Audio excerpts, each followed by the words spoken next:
He's living his life, but don't judge him. He's living his life on a budget. Morning, I've just woke up. We found a little nice little cove place to spend the night. We've chilled around here. So as you can see, that's my tent. I've woken up, come out my door, and that's my view. So absolutely fantastic little view. We're gonna go drive down to that coast, have a look around, might explore Durham for a few hours, and then we're gonna go to Lindisfarne, where the Vikings first crossed into England. Really famous place. I don't think there's a lot there apart from that, but historically it's an amazing place to see. Can't cross over to Holy Island during the day, so what we've done is we've swung 10 miles inland and we've come to Durham. It's like a York kind of Cambridgey place. I never thought of it like that, but it's such a stunning place already.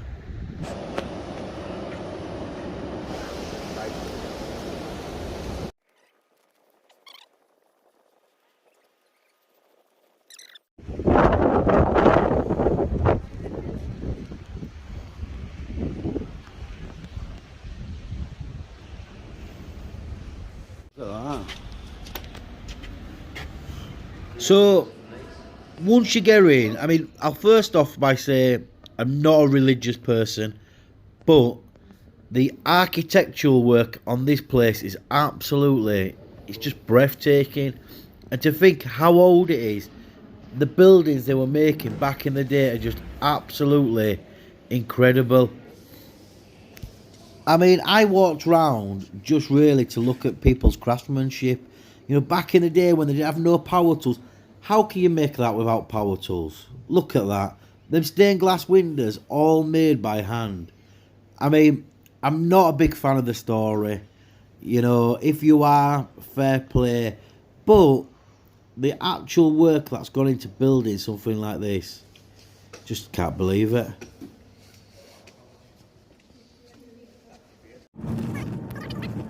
So, driving the causeway at night.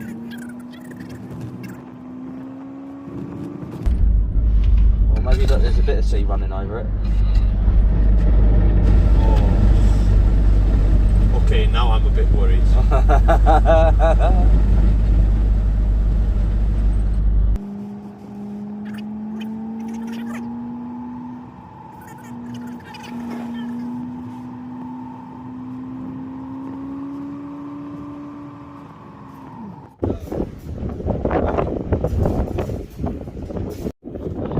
So here we are. What a beautiful place. Absolutely. The history of this place is crazy. So, got the abbey, the monastery over there. You've got the castle over there. Some islands over there. Absolutely stunning. I'm going to head up to the castle before we head back to the monastery. Well, this is obviously, you know, a very touristy place now, but it's not your kind of tourism where you've got, you know, your arcade machines and your ice creams and that. You've got a few nice pubs, you know, a nice cafe, and, you know, something to enjoy in a different way. You know, come and see a bit of history, where the Vikings landed. Good old Ragnar on his boat there. This is where you think this is where the beach where the Vikings landed. If you was a monk at that monastery and you saw that coming across the beach, wow. How crazy is that? Ragnar Lothbrok and his men landed here. It's crazy. So as you can see, at certain points I've had to switch to an audio record because the wind was absolutely blowing a gale at some points. But what an amazing place. I mean, the beach itself, you can still see the history. So here we've got the castle, or the fort, or, you know, I'm hoping there's a nice little information board to tell me a bit more about it. It looks amazing though. Absolutely amazing. What a place. I just keep thinking to myself, if I had my metal detector, sweeping round here, You know, even just like a little axe head or something, the history, I'd love it, man. But might have a little walk across the beach, you never know. Might get a lucky find. Just a little bit of history. And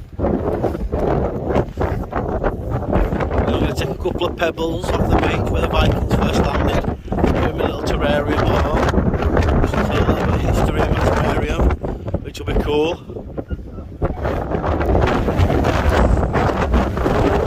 The wind is so strong. I'm guessing the bit of land I'm stood on now is more of a lookout point, and people would look across this sea for anything that were coming in. And imagine seeing a Viking army coming across there. You would know your end was near. But these monks, they didn't run. They just stayed there and waited for the Vikings to arrive. Oh, what a place this is. There's Harry down there with the dogs. Yeah, Hazard! Right, so I'm on the actual beach where they first landed, they first walked across, they first saw this island. And it's an amazing feeling, to be honest with you, just to know this is where it all began. But while I'm down here, I'm going to steal one or two little pebbles just to put in my terrarium at home, to bring that history back to my house. So every time I look at my terrarium, I've got a little bit of Viking history there, which I think is going to be really cool. So I know it's a bit of a work in progress, but there's my terrarium so far, and I just want to keep adding from little places where I've been to make a lovely little terrarium. So you couldn't get in the actual castle, so I've just taken a walk around the other side. You can see how ginormous that wall is. It's absolutely huge.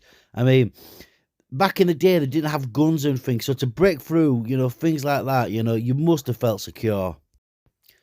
Just looking out, you know, across the island, you can see these little buildings everywhere that were built, you know, hundreds, thousands of years ago, you know, that are still standing. The ruins are there anyway, at least.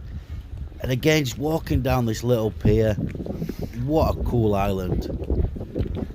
So we've just walked up to one of these ruins, and it's really cool. You know, as I walk in, you know, you can see how long buildings like this last, because nowadays our buildings just blow away and things like that. Look at this for a window. What a view this must have been. That nowadays is a £200 view in a top hotel. Right, so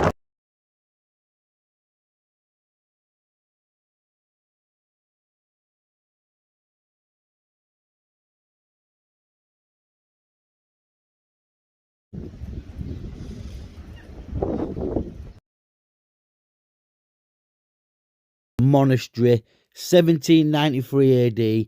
This is where the Vikings first turned up, and it was their first raid on Britain, on a monastery. Here they are on the show, but it did happen in real life. And it must have been so scary, you know, loads of people braying on your front door with axes and knives, knowing they're going to take you, not only going to take your treasures, they're going to take your lives. Before I go look round the other side of the monastery, I'm just going to have a quick walk up to this lookout point, which is extremely windy. As you can see, I am blowing everywhere. I mean, the wind was literally blowing me 2 or 3 foot at a time. It was crazy. Right, I think it's time to get off top of this hill before I get blown down. Let's go look at that monastery again. So, what another crazy fact that blows my mind is that apparently they arrived on January the 8th. You would think they would come on summer months, you know, but no, the waves that you've just seen on the rest of the trip, the Vikings had to endure that. That's how brave and crazy these people were. I know I say brave, but, you know, just to get onto one of them boats, you know, in terrible conditions, you know, you had to have something about you. Looking at the monastery, I would have loved to have got the drone up and flown it over it, but the wind was just insane. But look at that. I mean, I think maybe this may be a newer part to the monastery, and to your left you can see the older parts of the monastery. But the engineering and the building, and, you know, a lot of this was destroyed by the Vikings, and it was rebuilt as a Christian centre again. Anyway, guys, I'd recommend anyone come and visit Holy Island, Lindisfarne. But it's time for me to get back across that causeway, get home, and get a good bath and a nice shower, nice warm meal. It's been a great trip. Guys, hit that like and subscribe button. Thank you very much, and I hope you all have a great weekend.